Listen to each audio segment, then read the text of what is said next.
Thank you everyone for joining me on the second installment of the Edson Sustainability Series. My name is Brendan Realm. I'm the Municipal Energy Coordinator.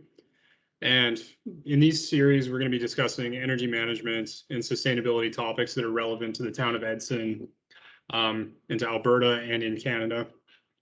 So last month, we discussed electric vehicles in the Canadian context and the Alberta context. And I want to maintain sort of a continuity between these discussions. So where we can see the interconnection between sustainability, energy management, and the difficulty in moving forward with energy efficiency and sustainable actions.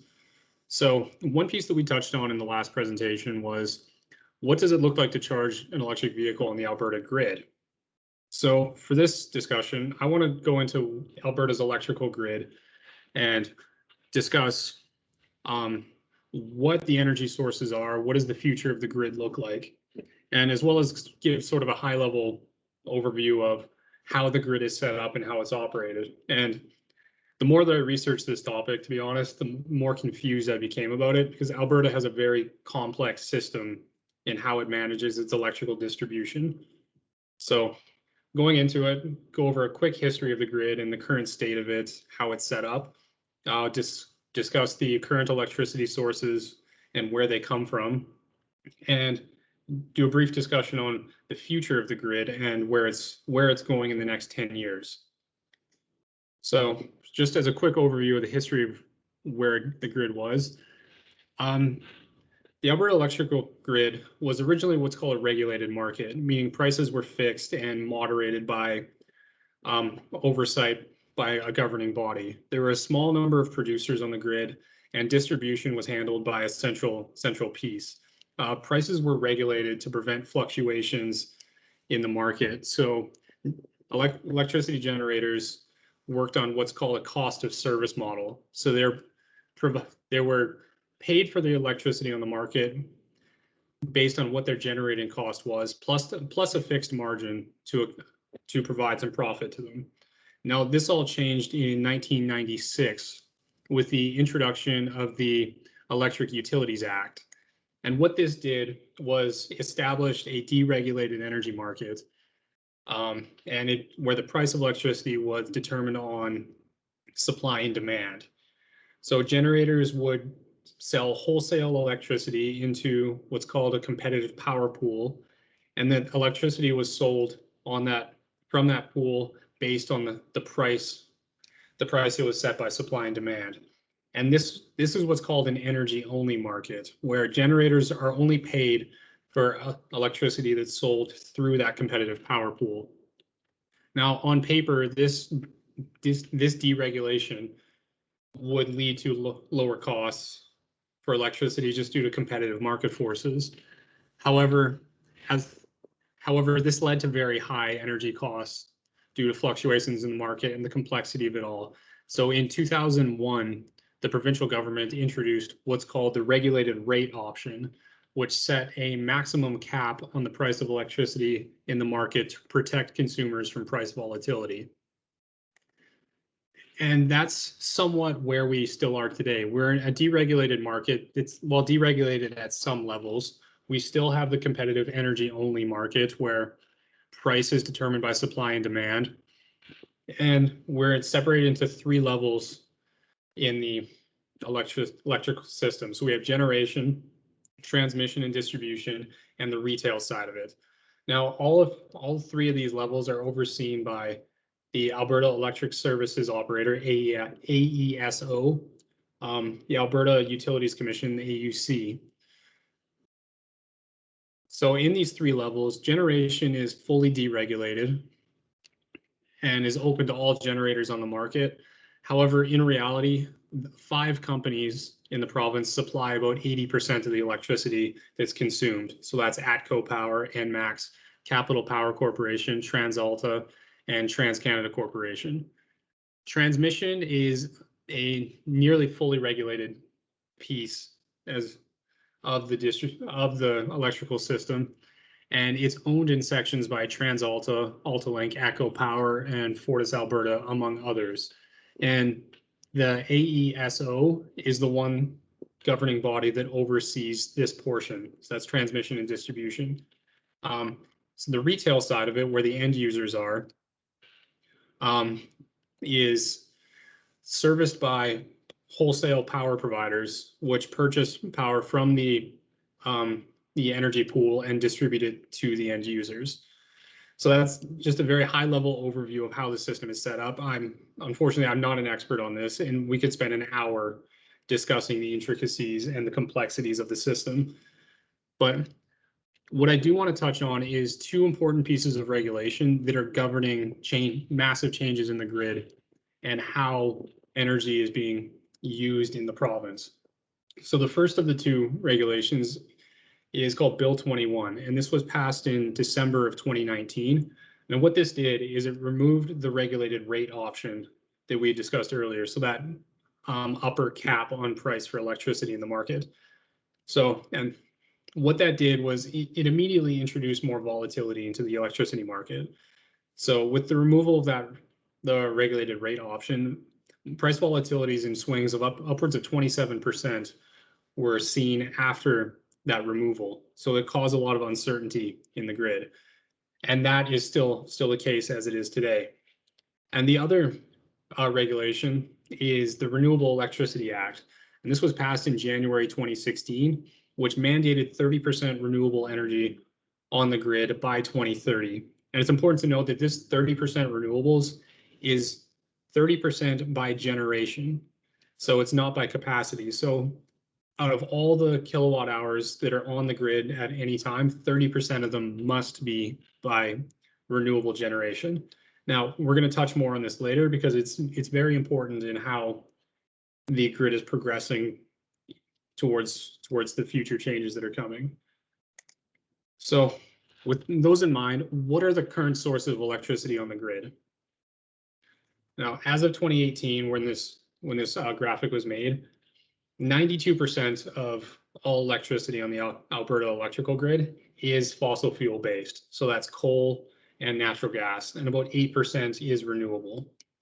There is some small power purchase agreements from neighboring provinces, so British Columbia and Saskatchewan, and as well as there's some interconnection to the United States and Montana. But for the most part, we are a natural gas and coal powered grid. Unfortunately, this picture is quite small, so it's kind of hard to see specifically where every generation source is. But there's three colors to keep in mind on this one: black, red, and green. So black is where coal-powered electrical generation is happening. Red is natural gas, and green is wind. So we see wind clustered around the south of the province. Natural gas is scattered throughout, and coal is centered more in the central province, specifically around Drayton Valley, Edmonton, Stettler, and then some areas around Drumheller.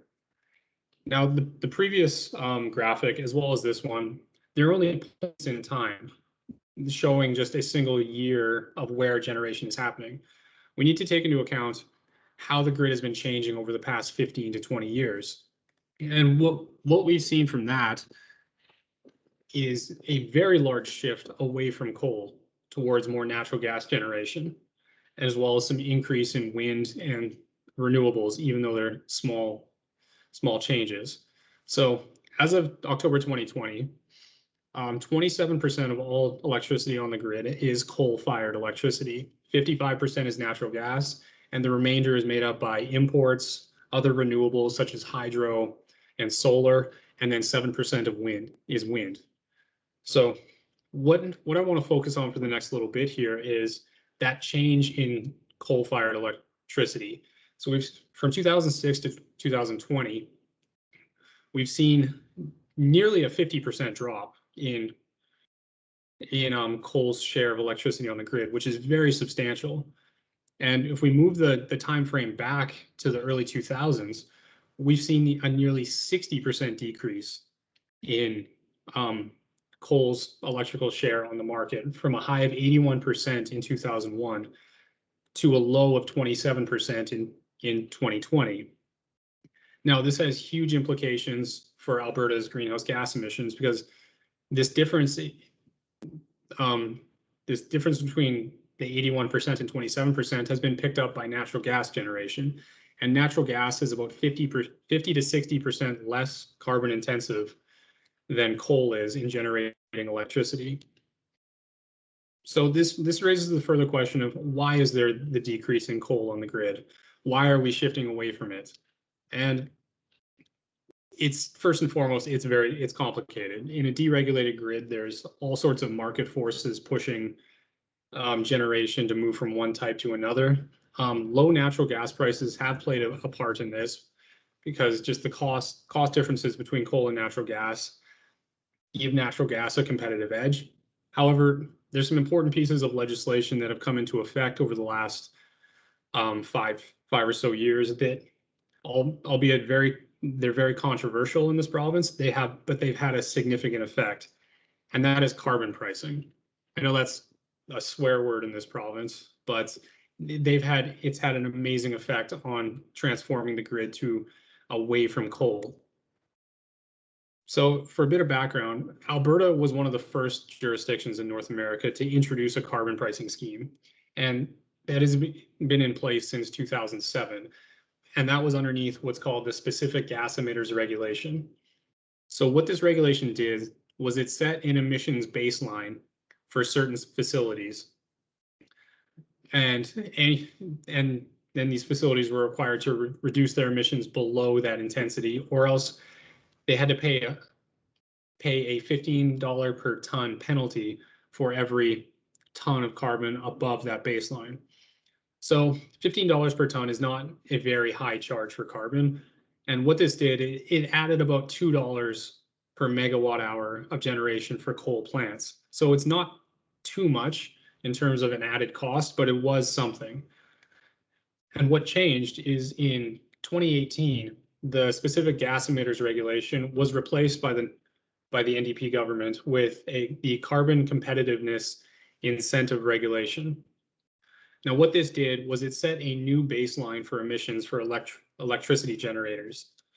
It set the baseline for all electricity generators at the emissions that came from a efficient combined cycle natural gas facility, which are some of the most efficient natural gas facilities for electricity generation. And anything above that level had to pay a penalty on carbon that was significantly higher than what it was previously. And this substantially increased the operating costs for coal plants, whereas the previous scheme under the SGER added about $2 per megawatt hour for coal plants. This new regulation added about $20 per megawatt hour for coal plants. So it had 10 times the penalty. And seeing that came into effect in 2018, what I'm showing here in this graphic is the greenhouse gas emissions from Alberta's electricity generation. And we can see from between 2017 and 2018, a sharp decrease in emissions from the implementation of this pricing scheme.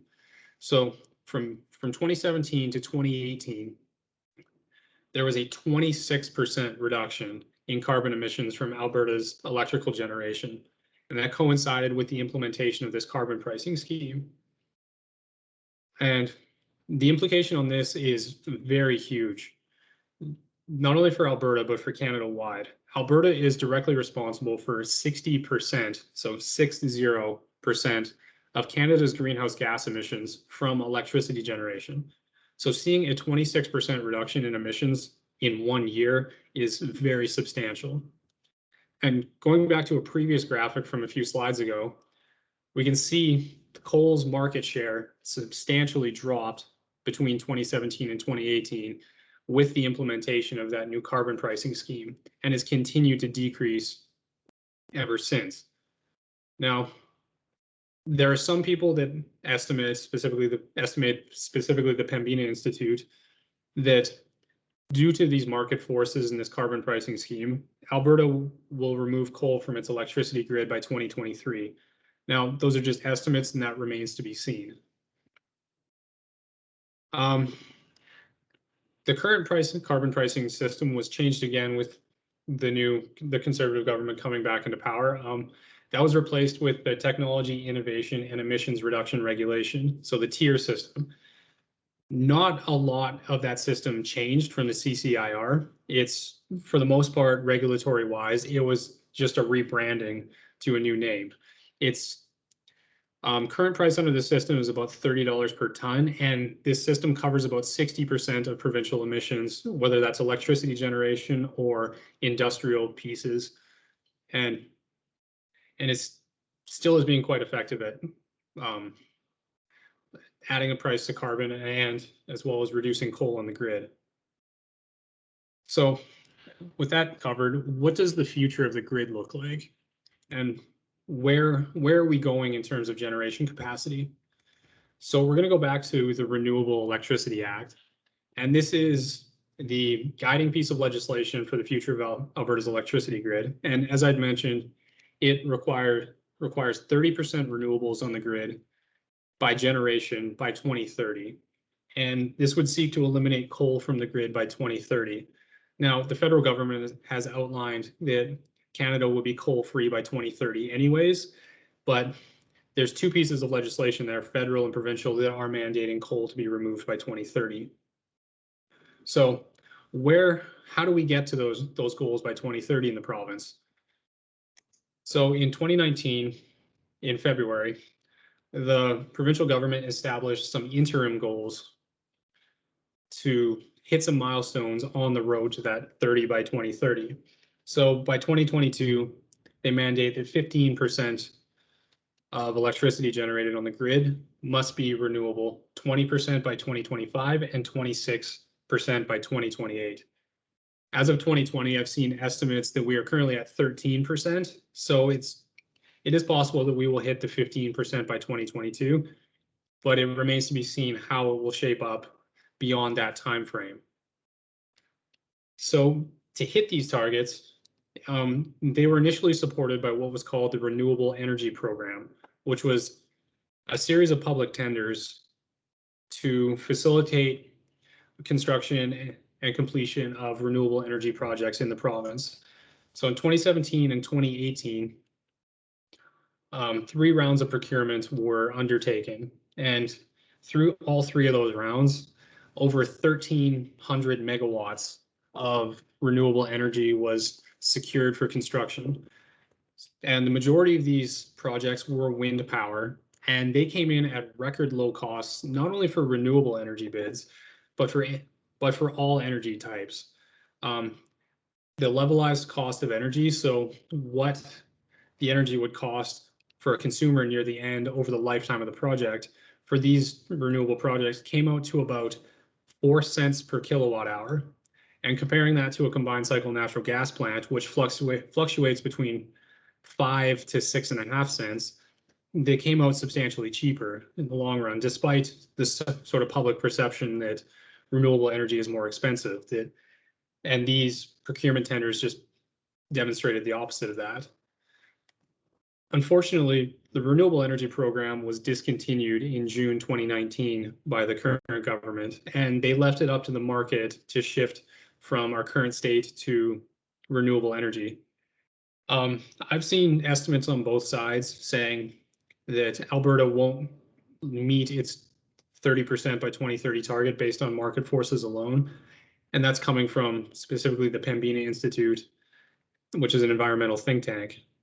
However, I've also seen estimates from industry, specifically the wind and solar industry, that due to the continually dropping costs of renewable energy, we will hit those targets just based on market forces alone, just due to lower cost of installation, operation, and generation. So it remains to be seen how the market is going to shape up and how we're going to get there. However, exciting changes are coming, and I'm looking forward to seeing how the energy landscape in Alberta changes as we shift away from coal towards more natural gas and more renewable energy. So that was just a very high-level overview of the Alberta's electrical grid. Like I said, I'm not an expert on this, and this is just what I've researched and learned in the past couple of weeks here. So thank you guys for attending. Thank you guys for your attention. I really appreciate this, and I'd love to open the floor up to any discussion or questions that we might have.